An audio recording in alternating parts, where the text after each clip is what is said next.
परमेश्वर के लोगों को परमेश्वर का वचन अपने हृदय में प्रवेश होने देना चाहिए ताकि उनकी इच्छा शक्ति परमेश्वर के वचन के द्वारा नियंत्रित हो। मसीही माता पिताओं को दृढ़ निश्चय होना चाहिए कि उनके बच्चे परमेश्वर की आज्ञाओं को जानते हैं। अगर माता पिता प्रेम पूर्वक परमेश्वर के वचन बच्चों को सिखाएं तो यह आसान नहीं कि वे परमेश्वर की आज्ञाओं का उल्लंघन करें। माता पिता को चाहिए कि बार बार बताकर लगातार निर्देशन देने के द्वारा बच्चों को सिखाएं और उनको प्रभावित करें। यही तरीका है बच्चों को सिखाने का। विज्ञापनकर्ता इसे अच्छी तरह से जानते हैं। दोनों माता पिता को चाहिए कि वचन पर आधारित बातचीत नियमित रूप से बच्चों के साथ करें। खाने के वक्त हमारे पास मौका होता है कि बातों के चलते ऐसे मुद्दों पर वचन आधारित चर्चा करें जिनका हम अपनी जिंदगी में प्रतिदिन सामना करते हैं। इस समय हमें अपने TV, mobile phone, computer, laptop बंद कर देना चाहिए।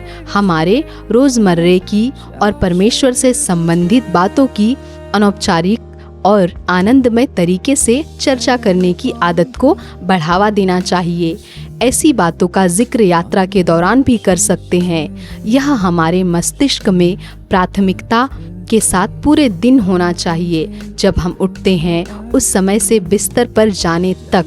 हम में से कुछ खास तौर से पहली पीढ़ी के मसीही इसको करने में कठिनाई महसूस कर सकते हैं। हमें महसूस होगा कि हम में अपने बच्चों को शिक्षा देने के लिए ज्ञान की कमी है या बाइबल के सत्य वचन को प्रायोगिक जीवन में लागू करने में असमर्थता है। अनौपचारिक प्रासंगिक वार्तालाप के लिए यहाँ पर छोटे झुंड हमारी मदद कर सकते हैं, जिससे हमें बाइबल के सत्य को अपने जीवन में लागू करने के लिए सहायता मिलती है।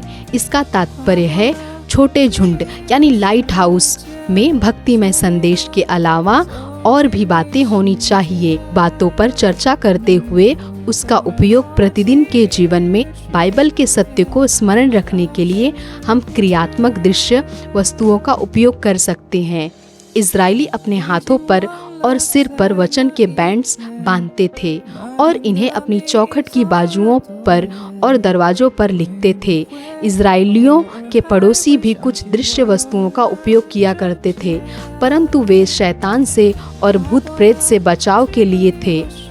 जैसे आज भी लोग जादुई धागे और ताबीज़ का इस्तेमाल करते हैं, लेकिन परमेश्वर ने इन प्रचलित संचार के तरीकों को अपने हाथ में लिया और सकारात्मक संदेश के रूप में बदल दिया। कई बार मसीही इस प्रकार के चिन्हों का इस्तेमाल करने से डरते हैं, क्योंकि वे डरते हैं कि यही कहीं जादुई ना हो, क्योंकि लोग संदेश से बढ़कर उस चिन्ह पर भरोसा रखते हैं। लेकिन यीशु ने स्वयं हमें चिन्हों का उपयोग करने के बारे में शिक्षा दी। जब प्रभु भोज और बपतिस्मा का आदेश दिया, यह स्मरण दिलाने के लिए उसने हमारे लिए क्या किया और उसके प्रति हमारा क्या कर्तव्य है। हम सभी विश्वासियों को प्रोत्साहित करना चाहिए कि संपूर्ण हृदय से परमेश्वर से प्रेम रखें और उसकी भक्ति करें। इस संदेश के द्वारा आप सभी को बहुत सारी आशीष मिले। आमीन।